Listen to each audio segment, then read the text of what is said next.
Selamat pagi jemaat yang dikasihi Tuhan. Saya percaya saudara semua pasti mengamini bahwa sepanjang 1 minggu ini ada penyertaan dan kasih karunia Tuhan yang dekat dan amat dekat dalam hidup setiap kita. Mari kita bersama-sama masuk dalam saat teduh. Saya panggil untuk bangkit berdiri untuk memulai ibadah pada pagi hari ini.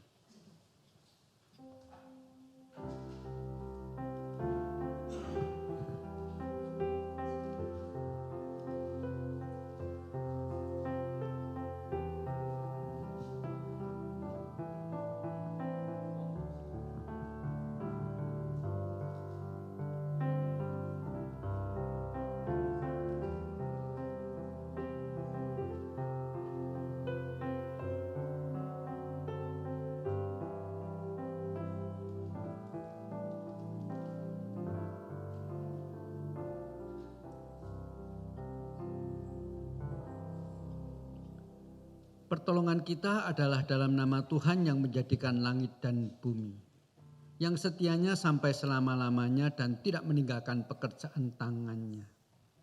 Turunlah kiranya atas kita sekalian kasih karunia dan damai sejahtera dari Allah Bapa kita dan dari Tuhan kita Yesus Kristus. Amin. Shalom. Shalom. Silakan duduk saudara. Silakan duduk. Puji nama Tuhan, kita bisa berada di tempat ini pada pagi hari ini. Dan mari, tadi kita juga sudah merenungkan kasih Tuhan dalam hidup kita. Mari kita mau ungkapkan itu semua di dalam puji-pujian, di dalam lagu yang berikut ini. Lagu yang penuh dengan sukacita, kasihnya begitu besar. Mari saudara, hitung berkatmu setiap hari, terutama yang sudah kau terima minggu lalu. Pasti begitu besar dan begitu banyak. Kita tidak bisa menghitung karena begitu besar dan begitu banyak. Mari saudara, kita tepuk tangan dengan sukacita. Hari ini hari Minggu,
kita bersatu di dalam doa Bapak Ibu. Benar Bapak di dalam sorga, karena semua ini karena kasih-Mu yang begitu besar. Kasih-Mu kepada umat Tuhan. Kami adalah orang-orang yang berdosa Bapa. Kami tidak layak di hadapan-Mu. Tapi kasih-Mu yang begitu besar, yang sudah memilih kami, melayakkan kami, menerima anugerah keselamatan.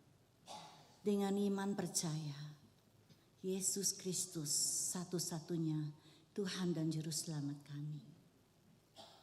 Kami bersyukur Bapa, semua ini bukan karena kehebatan, kekuatan, atau juga kebaikan kami ya Tuhan. Tapi semua karena kasih anugerah. Terima kasih Bapa. Biarlah semua kebaikan Tuhan yang Tuhan sudah nyatakan dalam hidup kami, Tuhan berikan bagi kami. Untuk kami juga dapat mempersembahkan yang baik bagi Tuhan.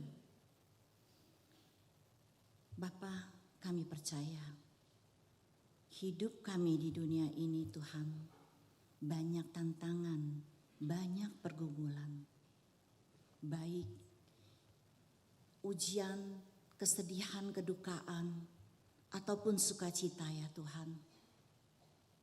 Semua ini Tuhan izinkan terjadi supaya nama Tuhan ditinggikan dan dipermuliakan. Kami tidak mau lemah Tuhan dalam menghadapi kehidupan ini. Kami mau terus bersandar akan pertolongan Tuhan. Dan iman kami terus bertumbuh Bapa. Karena Tuhan selalu ada bersama kami. Dan Tuhan tidak meninggalkan kami. Ujian pencobaan yang Tuhan izinkan kami alami tidak akan melebihi dari kekuatan kami. Tidak akan membuat kami jatuh tergeletak. Karena kami percaya tangan-Mu yang kuat menopang dan memimpin kami. Biarlah Tuhan mata hati kami hanya tertuju kepadamu. Karena kami percaya rancangan-Mu adalah yang indah, yang baik bagi kami semua. Ajari kami Bapa untuk lebih mengerti, memahami, taat dan tunduk pada kehendak-Mu saja.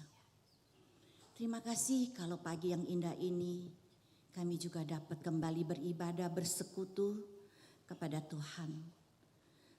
Sucikan, kuduskan hati pikiran kami Tuhan. Untuk kami siap dilawat oleh Tuhan. Melalui kebenaran firman Tuhan yang akan disampaikan oleh hamba-Mu Pendeta Yung Tikyu.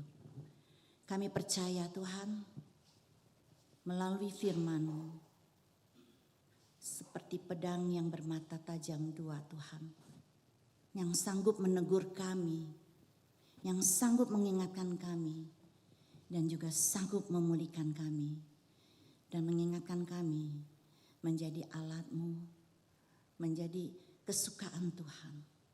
Berbicaralah Bapa pada ibadah ini dari awal sampai akhir. Kami berdoa untuk setiap jemaat yang sudah hadir Tuhan. Mereka yang datang dengan setiap pergumulan mereka masing-masing. Kiranya Tuhan memberikan ketenangan pada saat ini. Mereka sungguh-sungguh merasakan persekutuan yang baik, yang manis dengan Tuhan. Dan siap dilawat, dijamah oleh firman Tuhan. Dan ketika kami kembali ke rumah kami masing-masing, kami merasakan hidup yang baru bersama Tuhan. Kiranya Roh-Mu terus melawat menjamah kami. Firman-Mu menetap, berakar dan berbuah di dalam hidup kami. Bila ada kuasa roh-roh yang bukan dari Tuhan, yang coba mengganggu jalannya pelaksanaan ibadah pagi ini ya Tuhan. Kami besar hati menolak, menghancurkan hanya dalam nama Yesus Tuhan, Juru Selamat kami. Kami siap beribadah bersekutu dengan Tuhan. Kami siap menaikkan pujian kami. Dan kami siap mendengarkan firman Tuhan. Berbicara Bapa, segala puji syukur hormat hanya bagi-Mu Tuhan Yesus. Haleluya. Amin. Amin, amin. Silakan duduk jemaat sekalian. Pemazmur mengatakan, aku yang meratap telah kau ubah menjadi orang yang menari-nari. Kain kabungku telah kau buka, pinggangku kau ikat dengan sukacita. He turned my mourning into dancing, he turned my sorrow into joy. Mari saudara, kita mau memuji nama Tuhan di dalam rumah Tuhan karena kebesaran Tuhan dalam hidup kita.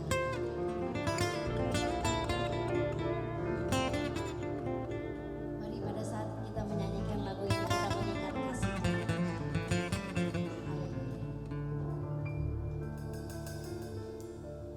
Ku kan menari, ku kan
jemaat sekalian.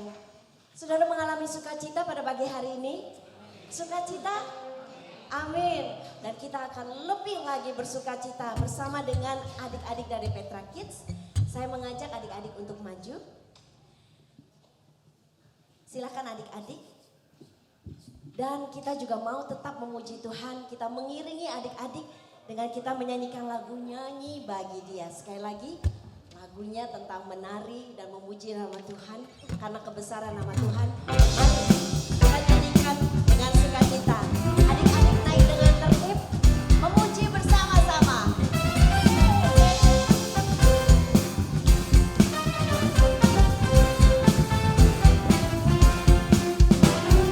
Angkatlah suaramu, puji dan serukan nama Yesus. Tanggalkan bebanmu, tak pernah waktu lakukan sembunyi. Angkatkan kakimu, menarilah dan bertepuk tangan, bersukacitalah. Tak perlu waktu, suatu yang sambut. Sekarang marilah kebesarannya, Dia kuat dan penuh kuasa. Bersorak-sorai tanda kasih-Nya, tak datang melawan kita. Bagi-bagi Dia. Mari saudara dengan sukacita. Angkatlah suaramu, angkatlah suaramu, puji dan serukan nama Yesus.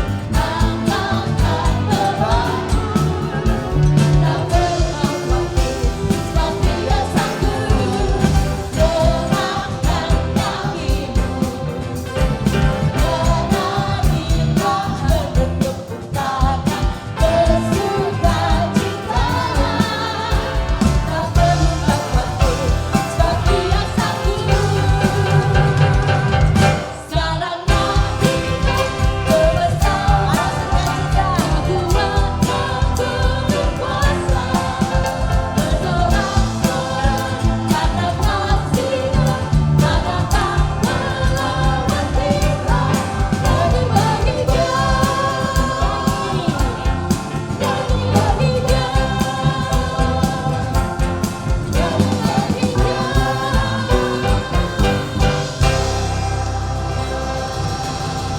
Mari kita berikan sukacita, tepuk tangan bagi Petra Kids. Bapak Ibu Shalom sekali lagi. Di dalam rangka kita hari ini merayakan Hari Orang Tua. Jadi anak-anak mau memberikan ucapan syukur kepada Tuhan untuk papa mama yang sudah memelihara, memimpin mereka ya di dalam satu lagu pujian. Mari bersama-sama kita memperhatikan.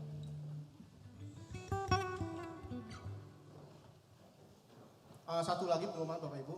Nanti sesudah anak-anak nyanyi, orang tua dari setiap anak-anak yang nyanyi, saya minta dengan hormat untuk berdiri. Nanti anak-anak akan memberikan gift bagi orang tua dari anak-anak yang bernyanyi. Terima kasih.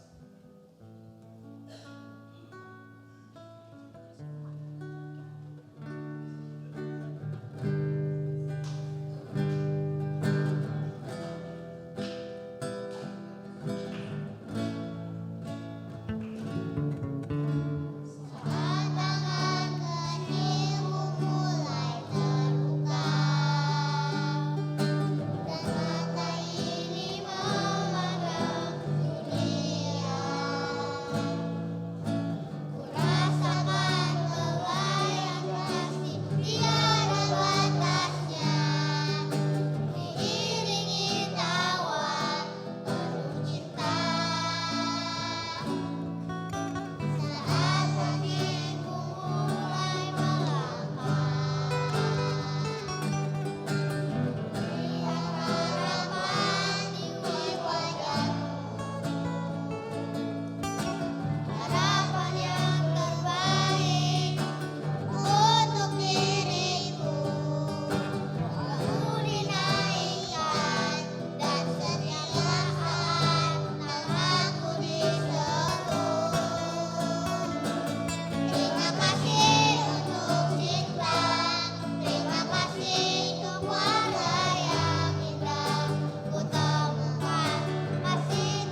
Saya minta dengan hormat untuk setiap orang tua yang bernyanyi dari anak-anak untuk bangkit berdiri.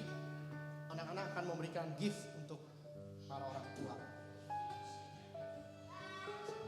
Silakan dari sini. Mika. Dari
Terima kasih adik-adik untuk pelayanannya yang begitu memberkati kita semuanya.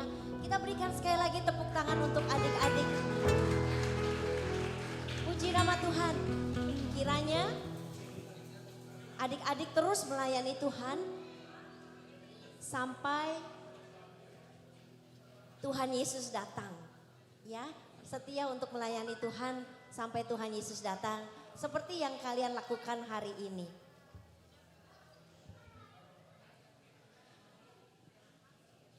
Jemaat sekalian, mari kita sama-sama menundukkan diri kita. Kita bersyukur untuk adik-adik yang sudah melayani kita pada pagi hari ini.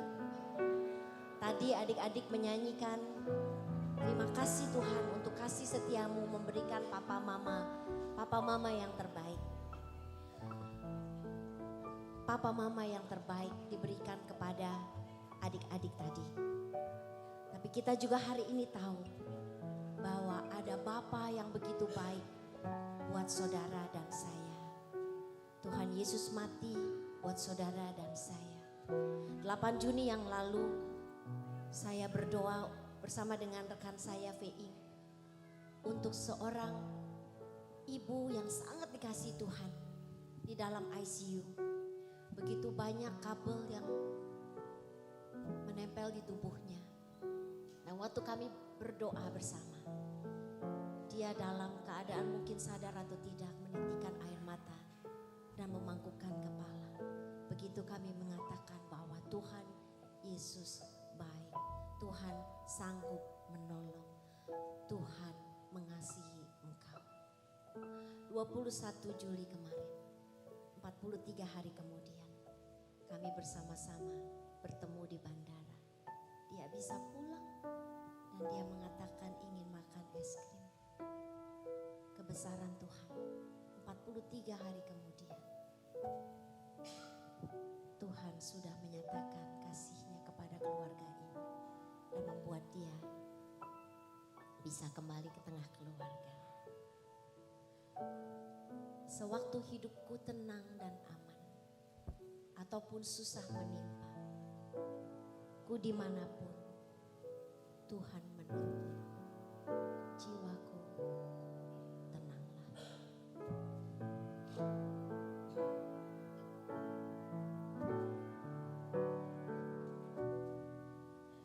Sewaktu hidupku tenang dan aman,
Serahkan segala kekhawatiranmu kepada-Nya.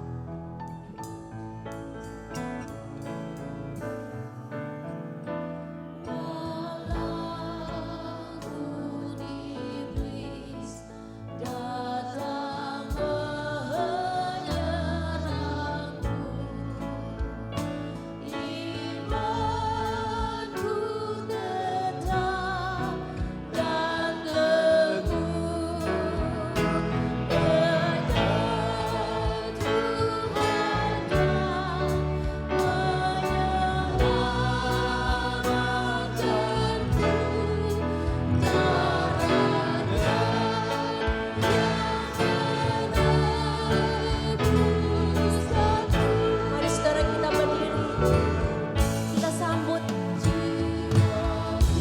firman Tuhan dengan hati yang terbuka, dengan hati yang benar.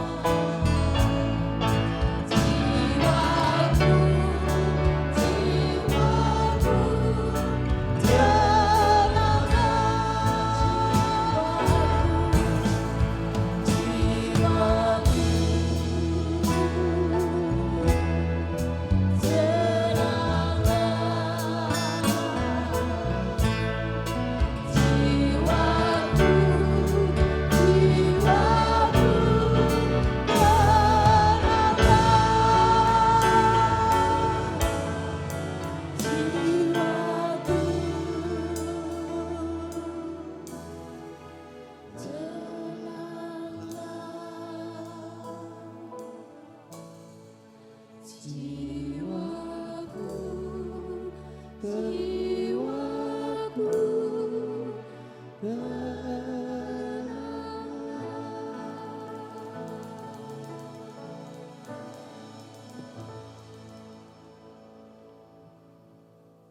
Walaupun seperti lautan yang tidak pernah berhenti bergolak, demikianlah dunia di tempat kami hidup.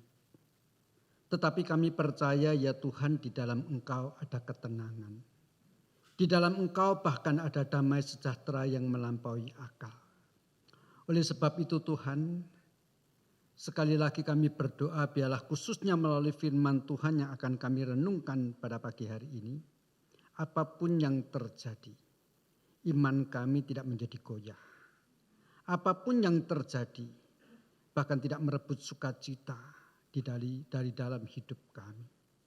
Tuhan, tenangkan hati dan pikiran kami untuk merenungkan kebenaran firman-Mu, bahkan kemudian dimampukan menjalankan dalam kehidupan kami. Kami berdoa di dalam nama Tuhan kami Yesus Kristus. Amin. Silahkan duduk. Saudara kekasih dalam Tuhan Yesus Kristus, di dalam bahasa Mandarin kata-kata bijak itu disebut zhenyu gitu ya. Pada umumnya itu terdiri dari 4 karakter atau 8 karakter. Jarang sampai panjang-panjang. Biasanya kata-kata bijak ini dilatar belakangi oleh sebuah cerita. Sehingga kalau nggak tahu ceritanya, hanya dari arti katanya tok bisa bingung maksudnya apa. Nah, salah satunya itu ada satu kata bijak itu yang bunyinya sayong sema. Apa itu sayong sema? Itu sebetulnya ceritanya begini. Ada seorang kakek yang namanya ya kakek saya gitu ya. Dia ini mempunyai beberapa ekor kuda. Tapi kuda yang paling dia sukai dan yang paling mahal itu betul-betul menjadi kesukaan. Dia ditawar berkali-kali untuk dibeli orang dengan harga yang mahal. Dia tidak lepas. Tapi satu kali kudanya ini hilang. Nah, tetangga-tetangganya datang menghibur. Kakek saya gitu ya. Wah, kami ikut sedih nih, ikut nyesal nih mendengar kabar kudamu hilang. Lalu kakek saya ini dengan udahlah, kalau dalam kondisi seperti ini ya enggak usah terlalu kayak apalah. Siapa tahu di balik semuanya itu ada keberuntungan. Benar, ternyata beberapa hari kemudian kudanya yang hilang ini balik lagi, bahkan membawa seekor kuda liar yang bagus juga. Wow. Tetangga-tetangganya sekarang datang lagi. Wah, ternyata engkau hoki ya kakek saya, benar ternyata yang kamu bilang. Ternyata kerugian itu belum tentu sesuatu yang merugikan, ternyata menjadi hoki nih ya sekarang ya. Kamu dapat berkat nih ya. Kuda yang jauh lebih bagus daripada kudamu yang hilang. Kakek saya ngomong lagi, ya sudahlah kalau lagi ada hoki jangan sampai kayak Crazy Rich gitu ya. Santai-santai aja. Siapa tahu nanti terjadi sesuatu. Gitu. Benar terjadilah sesuatu. Beberapa hari kemudian anaknya yang tunggal satu-satunya laki-laki karena ingin menjinakkan kuda liar ini mencoba menjinakkan dan mencoba menaikinya, menungganginya, terjatuh dan kakinya patah dan akhirnya jadi pincang. Lagi-lagi tetangganya datang, aduh kaki saya sorry deh ya, kemarin kami kasih selamat kamu bilang kamu dapat hoki ternyata malah jadi sekarang anakmu jadi cacat. Udahlah sekali lagi kakek saya berkata demikian. Dan tidak lama kemudian terjadi peperangan. Lalu karena mereka ini tinggal di perbatasan maka harus direkrutlah tentara-tentara seketika. Maka muncul satu putusan setiap keluarga harus mengutus salah satu anggota menjadi tentara. Kakek saya sudah tua tidak mungkin jadi tentara. Anaknya tunggal cuma satu pincang lagi juga tidak mungkin jadi tentara. Peperangan terjadi. Orang di desanya banyak yang meratap karena anaknya gugur di medan perang. Dan melalui peristiwa inilah kemudian muncul kata bijak tadi. Kakek saya kehilangan kuda. Ya. Tetapi kemudian biasanya kemudian dilanjutkan dengan 4 kata yang lain yaitu Yenze Feifu yang artinya siapa tahu kehilangan kuda justru ada berkat. Kalau bahasa Inggris kira-kira ada blessing in disguise. Kira-kira begitu. Nah saudara mari kita bersama-sama membuka Roma pasal 8. Roma pasal 8 ayat yang ke-28 berbunyi demikian. Kita tahu sekarang bahwa Allah itu bekerja dalam segala sesuatu untuk mendatangkan kebaikan bagi mereka yang mengasihi Dia. Yaitu bagi mereka yang terpanggil sesuai dengan rencana Allah. Allah turut bekerja dalam segala sesuatu.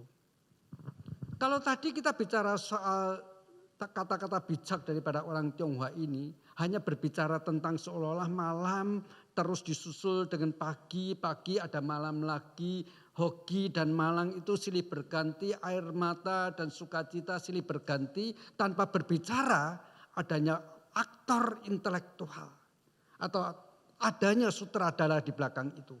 Ya cuman kejadian seperti itu toh. Maka di dalam kekristenan dan khususnya melalui teologi Paulus dijelaskan luar biasa bahwa di balik semua yang terjadi itu ada peran Allah. Itu sebabnya dikatakan tadi Allah turut bekerja dalam segala sesuatu. Bukan saja hanya bekerja di dalam segala sesuatu, bukan hanya mengendalikan, bahkan khususnya mengendalikan semuanya itu demi kebaikan anak-anaknya. Di dalam pemahaman yang seperti ini kalau kita berbicara tentang tema kita dancing in the rain. Menari di hujan badai kira-kira begitu ya. Ketika saya memilih tema ini saya jadi teringat dulu waktu saya kecil itu di depan rumah itu ada satu lapangan. Begitu hujan lebat. Itu kesempatan bagi kami untuk main sepak bola bersama-sama dengan teman sekampung. Kalau anak-anak sekarang pasti nggak boleh. Masuk angin lah ini itu. Kalau zaman dulu mah lebih sehat-sehat gitu ya. Walaupun belum ada Bodrex. Ya. Saya jadi ingat justru kita ini menunggu-nunggu hujan lebat untuk bermain sepak bola. Kalau bukan pas hujan lebat itu harus dipanggil satu-satu temannya, yuk main sepak bola. Tetapi kalau hujan lebat tidak usah dipanggil, begitu keluar semua sudah ngumpul. Itulah yang namanya dancing in the rain. Bermain sepak bola di bawah hujan lebat. Sukacita itu bagi anak-anak pada waktu hujan lebat. Itu sebabnya waktu hujan lebat pun, waktu turun hujan anak-anak kecil nyanyi tik tik tik bunyi hujan di atas genting. Tapi lagu itu sekarang juga ada. Gitu ya. Hilang semua gitu ya. Tetapi sebetulnya kita diajarkan bahwa di dalam segala hal khususnya kesulitan-kesulitan itu ada peran Allah yang untuk mendatangkan kebaikan bagi kita. Nah saudara, kalau tema kita Dancing in the Rain ini saya anggap sebagai sebuah teologia. Sebuah teologia praktika. Maka Paulus ini sangat mengajarkan di dalam tulisan-tulisannya bagaimana kita ini harus menganut dan mempraktekkan teologia Dancing in the Rain. Dalam segala keadaan bersukacita. Dalam segala keadaan jangan runtuh imannya. Bahkan dalam segala keadaan jangan lupa tetap memuji Tuhan. Itu artinya Dancing in the Rain. Dan bagaimana cara praktis kita menerapkan teologi Dancing in the Rain di dalam kehidupan kita. Hanya sebetulnya saya usulkan 2 cara yang sederhana. Yang pertama, ketika kita ini mengalami sesuatu hal yang kita kurang suka, yang tidak mengenakan, keterpurukan, kemalangan, ataupun itu, coba cari hal-hal yang olehnya kita masih bisa bersyukur. Belajar kayak orang Jawa. Orang Jawa itu kalau misalnya naik motor lalu kecelakaan motornya rusak tetapi dianya nggak apa-apa yang ngomong untung cuman motornya tok yang rusak. Kalau kecelakaan motornya rusak kakinya patah satu ngomong untung yang patah baru satu. Pokoknya selalu ada untungnya. Maka menerapkan teologi Dancing in the Rain ke dalam situasi yang sedang kita hadapi. Yang seolah-olah kita harus meneteskan air mata bersedih. Coba cari. Kalau paling tidak pasti ketemulah satu alasan untuk bersyukur. Dan itulah yang dilakukan oleh Rasul Paulus. Mari kita bersama-sama melihat Filipi pasal yang pertama. Ayat yang ke-17 dan 18. Oke, mulai ayat yang ke-16 sampai dengan 18 demikian. Mereka ini memberitakan Kristus karena kasih. Sebab mereka tahu bahwa aku ada di sini untuk membela Injil. Ayat 17. Tetapi yang lain karena kepentingan sendiri dan dengan maksud yang tidak ikhlas. Sangkanya dengan demikian mereka memperberat bebanku dalam penjara. Tetapi tidak mengapa. Sebab bagaimanapun juga Kristus diberitakan. Baik dengan maksud palsu maupun dengan jujur. Tentang hal itu aku bersuka cita. Dan aku akan tetap bersuka cita. Saudara, Rasul Paulus ini masuk penjara salah satunya karena ada orang-orang yang mengabarkan Injil dengan maksud yang tidak baik. Tadi dia mengatakan dengan dia melakukan pengabaran Injil ini dan berharap hukuman Paulus dalam penjara makin berat. Paulus tidak bersungut-sungut. Tetapi dia melihat sisi positifnya. Ya enggak apa-apa deh. Kalau ada orang memberitakan Injil dengan maksud yang jahat. Aku enggak mau sedih karena itu. Aku enggak mau marah karena itu. Bahkan aku bersuka cita. Karena paling tidak Injil dikabarkan. Inilah cara Paulus. Di dalam situasi dia sebetulnya masuk penjara karena kejahatan orang lain. Dia melihat sisi positifnya. Ya sudahlah. Itu urusan dia dengan Tuhan. Kira-kira begitu. Yang penting aku bersuka cita karena apa? Minimal Injil dikabarkan. Minimal Injil dikabarkan. Dan saudara yang kedua. Cara Paulus ketika mengalami hal-hal yang kurang enak. Dia mencoba memakai situasi itu untuk melakukan sesuatu yang baik. Memanfaatkan untuk kemuliaan Tuhan. Memanfaatkan bagi berkat orang lain. Dan mari kita bandingkan dengan Kisah Para Rasul pasal yang ke-16. Dalam Kisah Para Rasul pasal yang ke-16 ayat yang ke-23 sampai dengan ayat yang ke-25 demikian bunyi firman Tuhan. Saya akan baca. Setelah mereka berkali-kali didera, mereka dilemparkan ke dalam penjara. Kepala penjara diperintahkan untuk menjaga mereka dengan sungguh-sungguh. Sesuai dengan perintah itu kepala penjara memasukkan mereka ke ruang penjara yang paling tengah. Membelenggu kaki mereka dalam pasungan yang kuat. Tetapi kira-kira tengah malam Paulus dan Silas berdoa. dan menyanyikan puji-pujian kepada Allah, dan orang-orang hukuman lain mendengarkan mereka. Paulus dijebloskan dalam penjara, digebukin, seluruh sekujur tubuhnya sakit. Tetapi dalam situasi seperti itu, bahkan mungkin dia tahu besok pagi dia akan dibebaskan. Karena akan dicek and recheck siapa dia, dan ketika didapati ternyata dia warga negara Romawi, pasti akan dibebaskan. Pakai kesempatan yang cuma 1 hari di dalam penjara, tengah malam dikatakan Paulus menyanyi, berdoa dengan suara nyaring. Saya percaya tujuannya adalah mengabarkan Injil kepada orang-orang yang ada di dalam penjara. Situasinya pasti tidak enak. Tetapi dia memanfaatkan ini untuk sesuatu yang baik. Itulah dancing in the rain. Mencari alasan untuk mengucap syukur, mencari sesuatu dari sisi positifnya dari semua yang sedang terjadi, dan memanfaatkan untuk sesuatu yang baik, bahkan bersifat kekal. Beberapa minggu yang lalu ada seorang seorang pendeta yang datang dari Tiongkok Daratan yang berjumpa dengan saya beberapa lama, juga pernah bersaksi di kebaktian Sabtu di gereja ini. Dia memberikan kesaksian, satu hal yang ingin saya sampaikan tentang hal ini adalah dia ketika di penjara, karena memang dilarang keras mengabarkan Injil kepada orang-orang di Tiongkok waktu itu, dia di penjara, masuk dalam penjara 15 hari.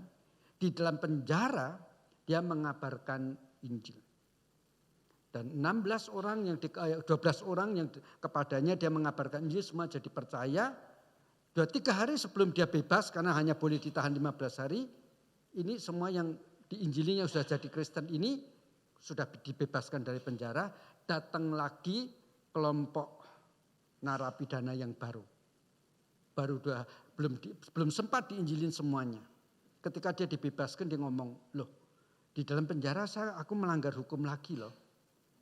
Karena di dalam penjara aku juga mengabarkan Injil. Tambahi dong hukumanku 15 hari lagi. Ketika dikatakan, kenapa kamu di dalam di dalam penjara mengabarkan Injil? Dia jawabnya begini, bukan saya mau mengabarkan Injil di dalam penjara. Tapi karena kamu menangkap aku dan dimasukkan ke dalam penjara, maka di dalam penjara aku mengabarkan Injil. Karena tugasku memang mengabarkan Injil. Jadi jangan salahkan saya di dalam penjara mengabarkan Injil. Jawaban yang sangat luar biasa. Inilah sikap orang yang memanfaatkan segala keadaan untuk kemuliaan Tuhan, untuk mengabarkan Injil. Dan itulah dancing in the rain. Saudara, tidak gampang. Tetapi saya percaya ketika kita mengandalkan roh Tuhan yang ada di dalam diri kita, kita sanggup senantiasa menari sekalipun hujan lebat, badai sedang menimpa kehidupan kita.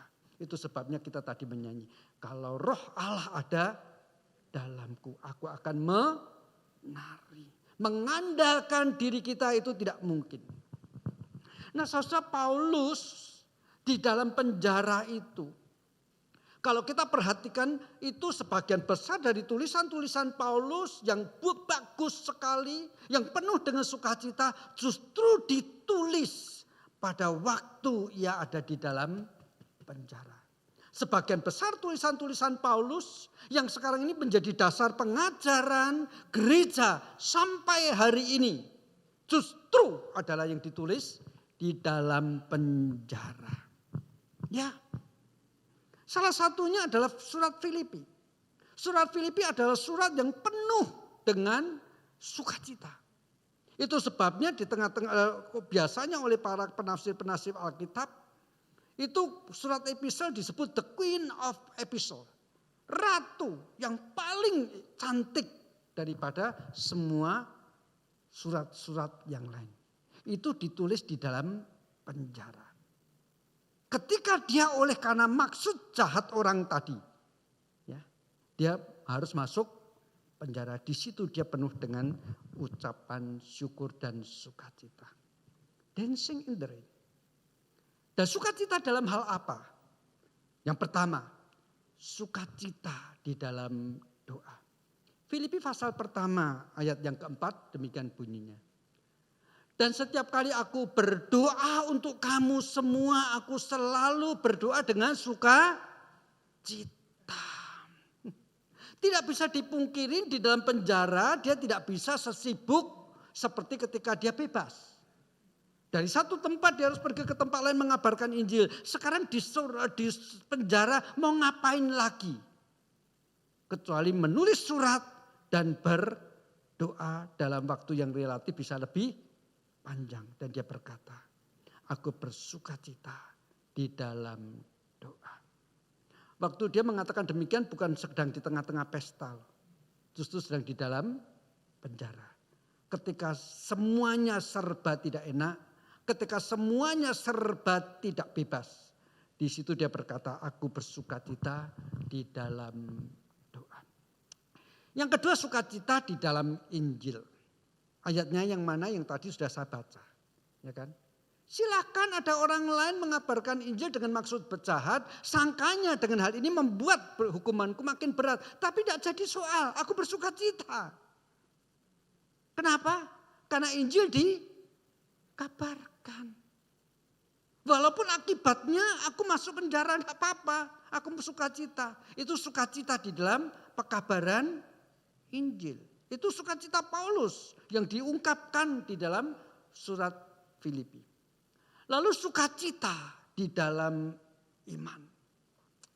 Iman Rasul Paulus bukan ditentukan oleh karena sedang kelimpahan berkat.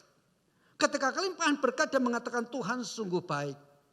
Tetapi begitu terpuruk, begitu masuk penjara, dia bukan mengatakan Tuhan kalau engkau mengasihi aku, kenapa aku masuk penjara? Enggak. Di dalam penjara dia tetap mengatakan, aku mau engkau juga bersukacita seperti aku. Sukacita di dalam iman. Filipi pasal pertama ayat yang ke-25. Demikian bunyinya. Dan dalam keyakinan inilah, ini tahulah aku. Aku akan tinggal dan akan bersama-sama lagi dengan kamu sekalian. Supaya kamu makin maju dan bersukacita dalam iman. Saya kadang-kadang memang ketika ada seseorang yang sahabat kita. Atau kita mendengar gereja lain. Atau pendeta yang kita kenal. Mengalami kesulitan entah sakit bahkan ditangkap masuk penjara. Bukankah sebetulnya kita juga terbeban untuk berdoa. Dan pada waktu kita berdoa saya percaya. Iman kita juga bertambah dan bertumbuh. Dan itu yang Paulus katakan. Engkau mendengar kabar aku masuk penjara. Seperti aku bersukacita berdoa untuk engkau. Berdoalah untuk aku. Dan di situ imanmu akan bertumbuh. Dan yakinlah kita akan ketemu lagi. Minimal ketemunya di rumah Bapa.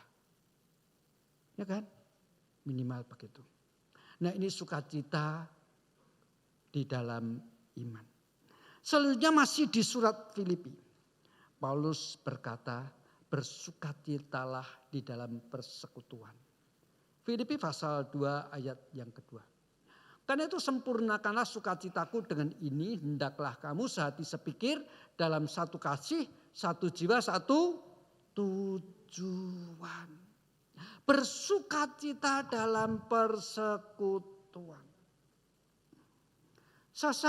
Kalau saya mencoba mengandai-andai. Walaupun saya tidak yakin. Kalaupun misalnya waktu itu jemaat di Filipi. Itu ada yang males-malesan dikit untuk beribadah. Lalu mendengar kabar.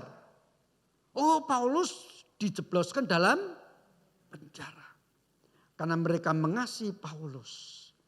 Maka waktu hari beribadah. Mereka datang untuk apa? Mau dengar kabar. Bagaimana keadaan Paulus. Sebab berita yang akurat hanya bisa diperoleh dan didengar ketika mereka dalam persekutuan. Sebab zaman itu belum ada HP, belum ada WhatsApp. Sehingga mau tahu bagaimana kabar Paulus, datang beribadah. Disitulah nanti akan muncul berita-berita. Karena pada zaman itu gereja belum banyak seperti sekarang. Sehingga kalau ada orang-orang dari kota lain atau dari Roma misalnya pergi ke Filipi, lalu mampir ke Pegatian di sana, bisa ditanyain kan, oh kamu dari Roma, ketemu Paulus enggak, dan macam-macam. Jadi dalam hal ini membuat persekutuan itu biasanya makin kuat ketika kita mengalami kesulitan, bukan? Persekutuan antar orang Kristen, dan Paulus berkata demikian. Penuhkanlah sukacitaku dengan ini. Sehati sepikir, satu kasih, satu jiwa. Atau dengan kata lain, sukacita dalam persekutuan. Yang kelima, sesama Paulus ini di dalam Filipi juga mengatakan, aku mau selalu dancing with Christ. Menari bersama-sama dengan Tuhan. Artinya apa? Bersukacita senantiasa di dalam Tuhan. Filipi pasal 4 ayat 4 demikian bunyinya. Bersukacitalah senantiasa dalam Tuhan. Sekali lagi kukatakan bersukacitalah. Kalau kita pakai tema Dancing in the Rain ini sebagai satu ilustrasi. Ketika hujan lebat, kalau kita kemudian keluar menari sendiri bisa dikira orang gila sih, gitu ya. Maka harus ada partner dong. Partnernya siapa? Jangan yang lain. Pilih Yesus sebagai partnermu. Menari bersama-sama di tengah hujan yang lebat. Di situ pasti engkau merasakan sukacita, kegembiraan. Kalau misalnya ada artis yang sangat terkenal, berkesempatan dancing dengan kita kan kemudian kita pasang PP-nya. Ya kan? Wow, kemarin saya dancing bersama dengan dia, si A. Artis yang lagi ngetren di seluruh Indonesia ini. Semua orang pasti tahu, tua, muda, kakek, nenek. Semua kenal artis ini. Kemarin saya dancing bersama-sama dengan dia. Minta foto kita. Pasang di PP kita, profil kita. Mari kita dancing with Christ in the rain. Dan pasang foto itu di HP kita.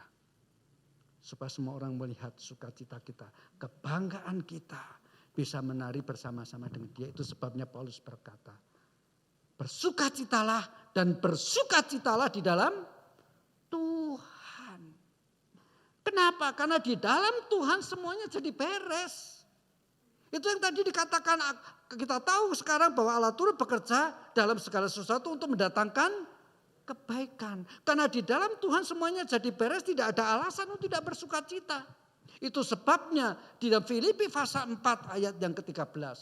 Rasul Paulus berkata, segala perkara dapat kutanggung di dalam Dia yang memberikan kekuatan kepadaku. Jadi tidak ada alasan ketika kita menari bersama-sama dengan Kristus di bawah hujan yang lebat, kita tidak bersukacita. Sebab apa yang kita alami akan segera beres. Seperti hujan yang lebat seringkali kemudian ketika berhenti disusul dengan pelangi yang sangat indah. Nah, saudara kekasih dalam Tuhan Yesus Kristus, itulah yang dilakukan oleh Paulus di dalam surat-suratnya dan di dalam sikap hidupnya. Dalam segala keadaan selalu bersukacita atau dancing in the rain ini. Dan kalau kita sebetulnya sekarang ini meloncat kepada satu buku yang disebut buku yang diterbitkan di Westminster Shorter Catechism. Atau kalau saya terjemahkan jadi buku katekisasi singkat Westminster. Itu yang disusun dengan cara ada pertanyaan lalu dijawab, ada pertanyaan dijawab. Maka pertanyaan pertama itu adalah what is the chief end of man? Apa tujuan utama daripada hidup seorang manusia? Dan dijawab, man's chief end is glorify God and to enjoy Him forever.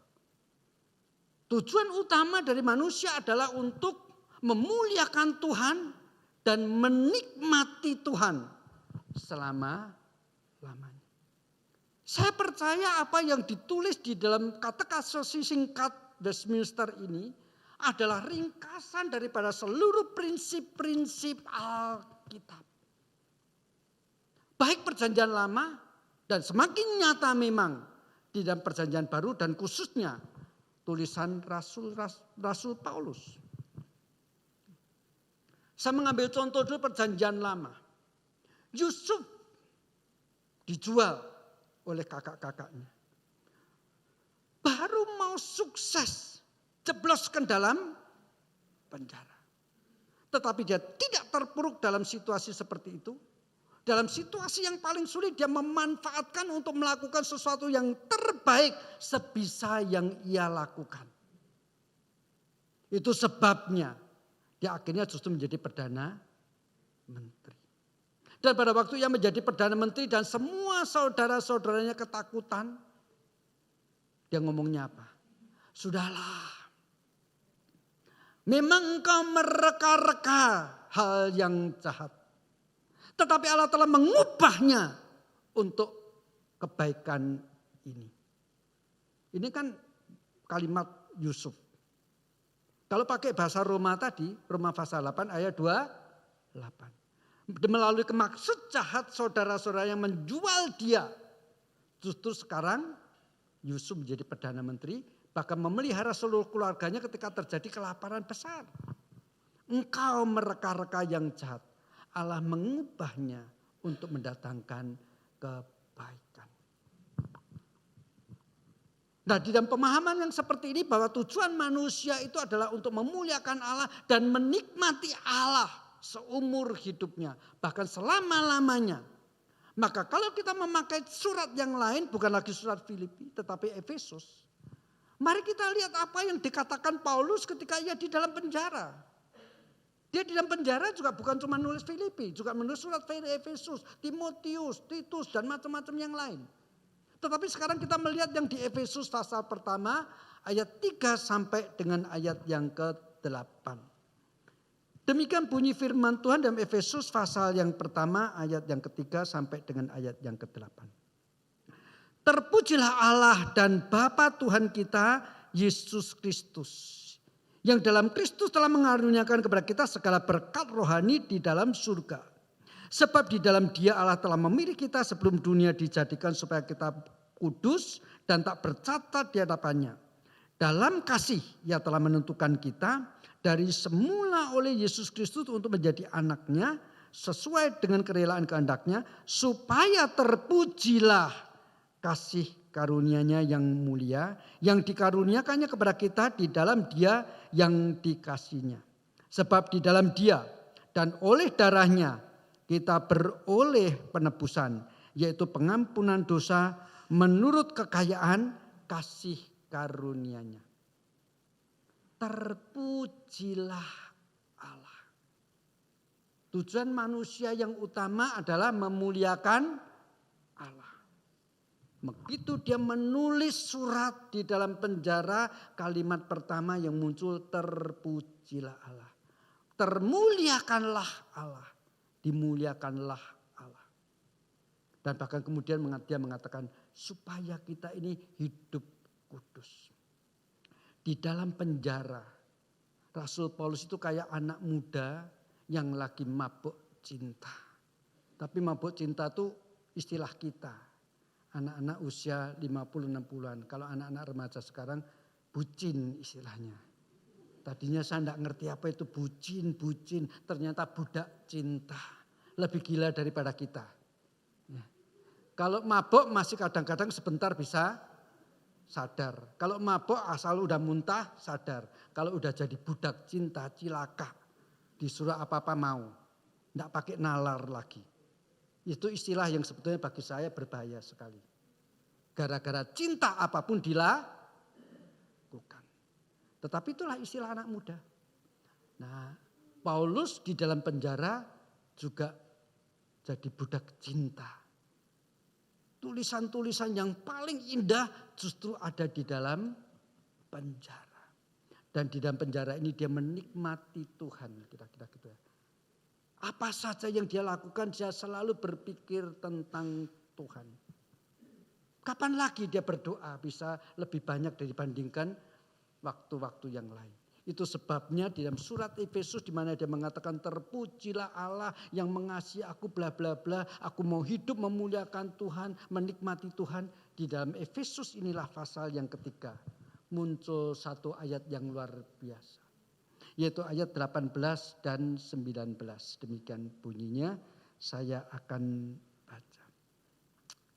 Aku berdoa supaya kamu bersama-sama dengan segala orang kudus dapat memahami betapa lebarnya dan panjangnya dan tingginya dalamnya kasih Kristus. Dan dapat mengenal kasih itu sekalipun ia melampaui segala pengetahuan. Aku berdoa supaya kamu dipenuhi di dalam seluruh kepenuhan Allah. Kalau boleh saya dipenuhi dengan seluruh kepenuhan kasih Allah, artinya aku rindu dan aku berdoa supaya kamu tenggelam di dalam kasih Allah yang panjang, lebar, tinggi dan dalam. Ini tulisan seorang yang lagi mabuk cinta. Dancing in the rain. Kalau bersama dia menari, mau di hujan lebat, mau di tengah malam yang dingin, aku tetap akan menari. Tergantung partnernya kan.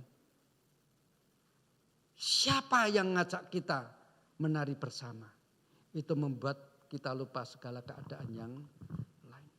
Dan itulah Paulus. Sehingga kalau kita mau simpulkan saudara apa itu dancing in the rain. Dan yang membuat Rasul Paulus mampu seperti itu, maka saya katakan dancing in the rain itu adalah sebuah sukacita yang lebih didasari oleh karena keselamatan dalam Tuhan kita Yesus Kristus. Kalau sukacita kita hanya didasari oleh karena hari ini aku cuan besar, begitu tahun depan tidak cuan lagi, sukacita kita hilang. Tetapi kalau dasarnya adalah keselamatan dalam Kristus Yesus yang tidak dapat hilang, maka situasi boleh berubah menjadi seperti apapun. Sukacita itu juga tidak hilang. Itu sebabnya saya katakan dancing in the rain itu ada sukacita. Karena dalam Kristus Yesus kita sudah memperoleh keselamatan. Dan sukacita itu tidak dapat dihapus oleh apapun yang terjadi. Ya. Di dalam pemahaman yang seperti inilah. Itu sebabnya kalau kita lihat baca ayat yang tadi saya baca, selalu Paulus berkata di dalam Kristus Yesus ya kita sudah diselamatkan, memperoleh hidup kekal bla bla bla, kasih yang luar biasa, panjang lebar tinggi dan dalam. Itu sebabnya aku bersuka cita. Bahkan ketika bukan cuma itu toh. Jadi Paulus ini bersuka cita karena dua hal. Yang pertama dia telah menerima keselamatan. Tetapi telah yang sudah tetapi belum seutuhnya. Maka di dalam sukacita yang lain adalah dia tahu suatu saat dia akan memperoleh lebih daripada apa yang sekarang dia udah terima. Dan sukacita itu menjadi melimpah-limpah. Mari kita bandingkan dengan Roma pasal yang ke-8. Kita kembali kepada Roma pasal 8 tetapi ayat yang ke-17 dan 18. Demikian bunyi firman Tuhan. Roma pasal 8 ayat 17 sampai 18. Dan jika kita adalah anak, maka kita juga adalah ahli waris. Maksudnya orang-orang yang berhak menerima janji-janji Allah yang akan menerimanya bersama-sama dengan Kristus. Yaitu jika kita menderita bersama-sama dengan Dia, supaya kita juga dipermuliakan bersama-sama dengan Dia. Sebab aku yakin bahwa penderitaan zaman sekarang ini tidak dapat dibandingkan dengan kemuliaan yang akan dinyatakan kepadaku. Jadi dari dua ayat ini Rasul Paulus berbicara sudah menjadi anak. Sesuatu yang telah. Tetapi juga ada satu alasan yang belum, tetapi nanti pasti. Sehingga di dalam situasi seperti ini yang sekarang ini tidak merebut sukacita kita. Yang sekarang ini apapun yang kita alami memampukan kita untuk tetap menari. Sesang kekasih dalam Tuhan Yesus Kristus, selama 4 tahun ini banyak sekali kejadian di dalam kehidupan kita masing-masing. Punya alasan bagi kita seolah-olah menangis. Punya alasan untuk kita kecewa. Punya alasan bagi kita seolah-olah iman kita ini menjadi mati. Atau minimal lumpuh. Tetapi biarlah firman hari ini mengingatkan kita. Keselamatan di dalam Kristus Yesus begitu luar biasa. Kembali mengutip sedikit kesaksian daripada pendeta Lee yang waktu itu hadir minggu lalu. Itu dalam hati saya mengingatkan demikian. Dia karena waktu usia 16 tahun seharusnya mati karena leukemia. Tetapi dengan cara yang ajaib Tuhan sembuhkan. Maka dia seumur hidup melayani Tuhan. Masuk penjara 3-4 kali. Mengalami kesulitan. Tetapi dia setia. Saya mengingatkan kepada diri saya sendiri. Saya juga sudah terima yang juga mahal. Keselamatan dalam Kristus Yesus. Walaupun saya belum pernah sampai hampir mati lalu Tuhan selamatkan. Tetapi sebetulnya Tuhan sudah tarik saya dari api neraka. Untuk dipindahkan ke surga yang mulia. Itu juga harus menjadi alasan bagi saya. Apapun yang terjadi sekarang ini. Apapun itu. Saya tetap mau menari bersama-sama dengan Kristus. Itulah dancing in the rain. Sosok kita tadi menyanyikan satu lagu yang betul-betul indah. Jiwaku, jiwaku, tenanglah. Lagu ini mempunyai sejarah yang sangat indah sekali.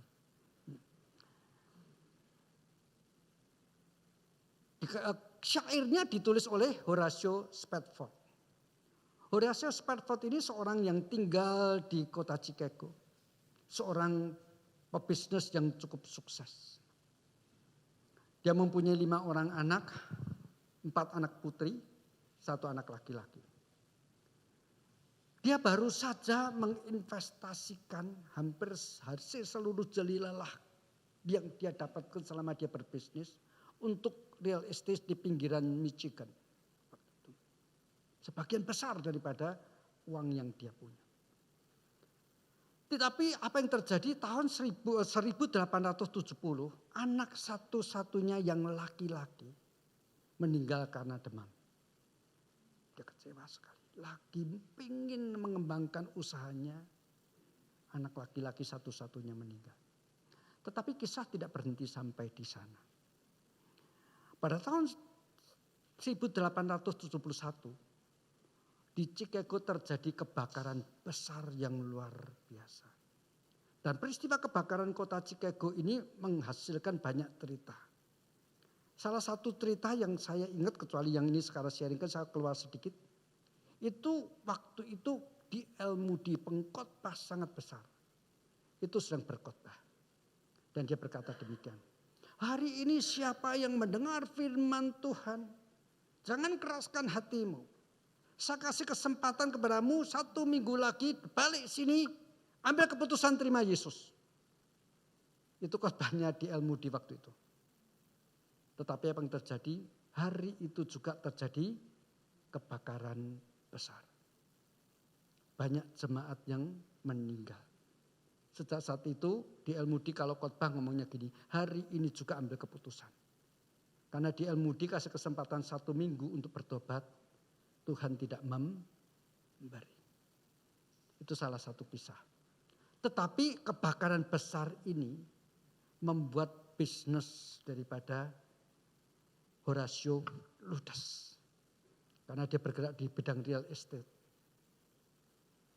Dalam kesedihan seperti itu, tahun 1873 untuk menghibur istrinya dan keempat anaknya, apalagi di El Moody mau mengadakan KKR di Inggris. Dia kirim keluarganya, berangkat dulu, nanti dia nyusul untuk mengikuti, mendampingi di El Moody KKR di London. Karena di El Moody dan Horatio ini teman dekat. Tapi apa yang terjadi? Di dalam perjalanan menuju Inggris inilah kapal yang ditumpangi oleh istrinya dan keempat anaknya tabrakan dalam waktu yang relatif cepat, hanya sekitar 20 menit. Tenggelam di bawah lautan Atlantik. 9 hari kemudian istrinya kirim telegram, hanya 2 kata. Saved alone. Artinya apa? 4 anaknya mati semua. Ketika kemudian Horatio dengan hati yang sedih menyusul istrinya. Sepanjang jalan di atas lautan, di atas kapal. Dia menghibur dirinya mengatakan, jiwaku tenanglah, jiwaku tenanglah. Dan menulis syair lagu ini. Sesuatu ketenangan yang melampaui akal. Itu terjadi. Oleh karena ada pertolongan dan roh yang ada di dalam diri kita.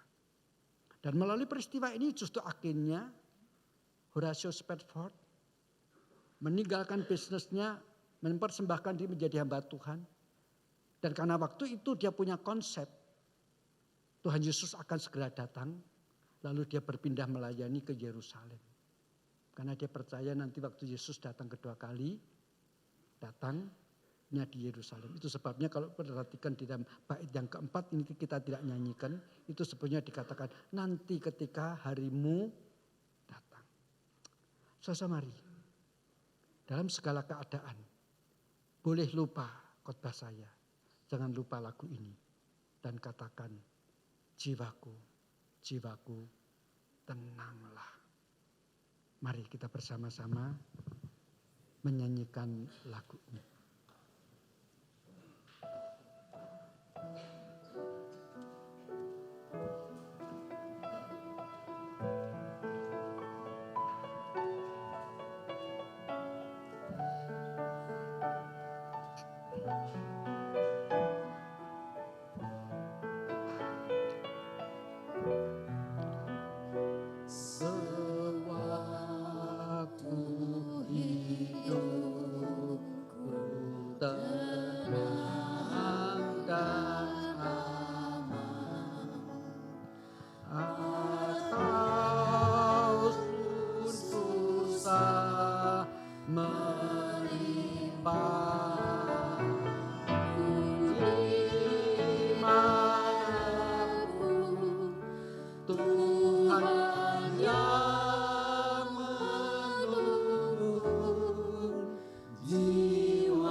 Semua kita berdoa di hadapan Tuhan Saya minta Tuti saja menyanyikan lagu ini. Kita semua berdoa, termasuk sini.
Tuhan, Engkau sudah mendengar setiap doa kami yang kami panjatkan di dalam hati kami masing-masing. Dan kami percaya, bagaikan seorang bayi Engkau menenangkan kami, berbaring di dekat-Mu. Terima kasih Tuhan, terpujilah nama-Mu. Amin. Mari kita bangkit berdiri. Dengan segenap umat percaya sepanjang zaman, kita mengikrarkan pengakuan iman rasuli yang berbunyi demikian. Aku percaya kepada Allah, Bapa yang Maha Kuasa, Khalik langit dan bumi, dan kepada Yesus Kristus, anaknya yang tunggal Tuhan kita, yang dikandung daripada Roh Kudus, lahir dari anak darah Maria, yang menderita di bawah pemerintahan Pontius Pilatus, disalibkan, mati dan dikuburkan, turun ke dalam kerajaan maut. Pada hari yang ketiga, bangkit pula dari antara orang mati, naik ke surga, duduk di sebelah kanan Allah, Bapa yang Maha Kuasa, dan akan datang dari sana untuk menghakimi orang yang hidup dan yang mati. Aku percaya kepada Roh Kudus, gereja yang kudus dan am, persekutuan orang kudus, pengampunan dosa, kebangkitan daging, dan hidup yang kekal. Amin. Silahkan duduk.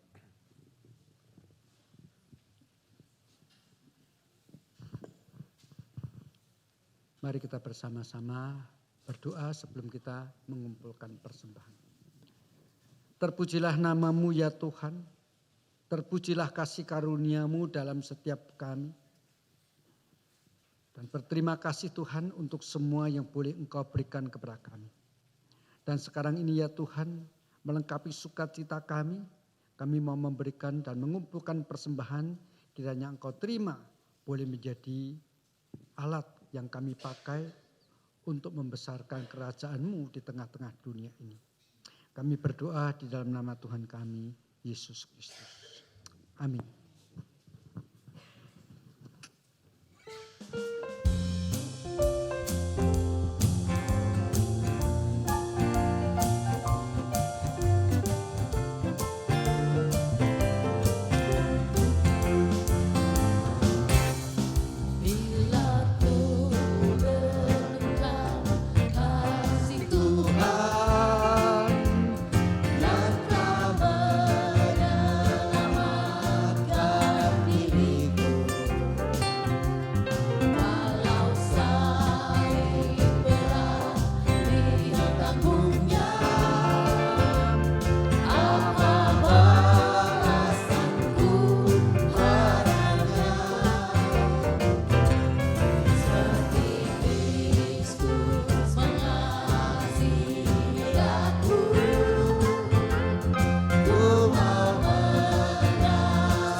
Mari kita bersama-sama masuk di dalam doa. Tuhan, kami tidak meminta supaya kehidupan kami senantiasa lancar adanya. Namun yang kami mohon, berikanlah kami sukacita senantiasa dalam segala keadaan. Tuhan, kami tidak meminta supaya senantiasa Engkau memberikan kepada kami berkat yang semakin melimpah. Karena sesungguhnya berkat-Mu sudah cukup bagi kami.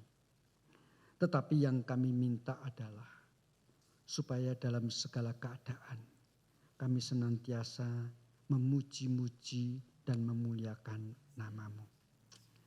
Tuhan, hamba-Mu berdoa, berikanlah setiap jemaat-Mu di tempat ini dengan segala keadaan.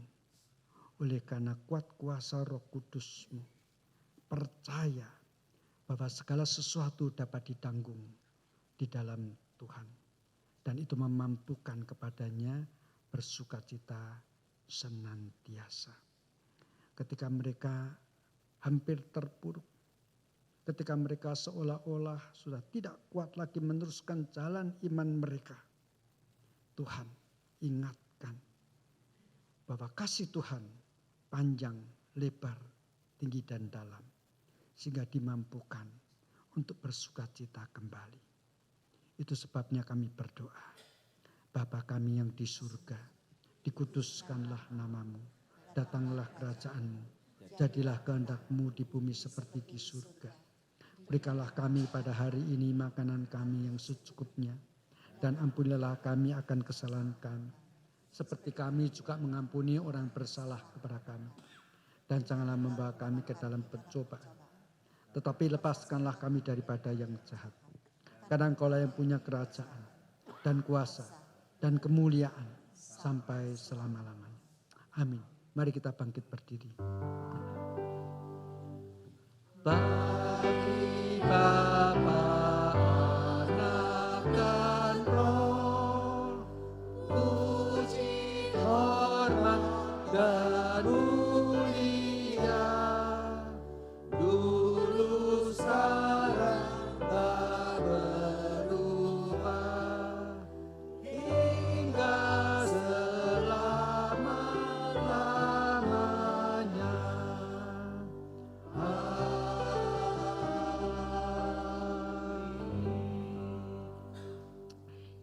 Kiranya kasih karunia daripada Allah Bapa, cinta kasih dan damai sejahtera dari Tuhan Yesus Kristus, pimpinan dan penyertaan, penghiburan bahkan persekutuan di dalam Allah Roh Kudus, menyertai saudara-saudara sekarang ini sampai selama-lamanya. Amin.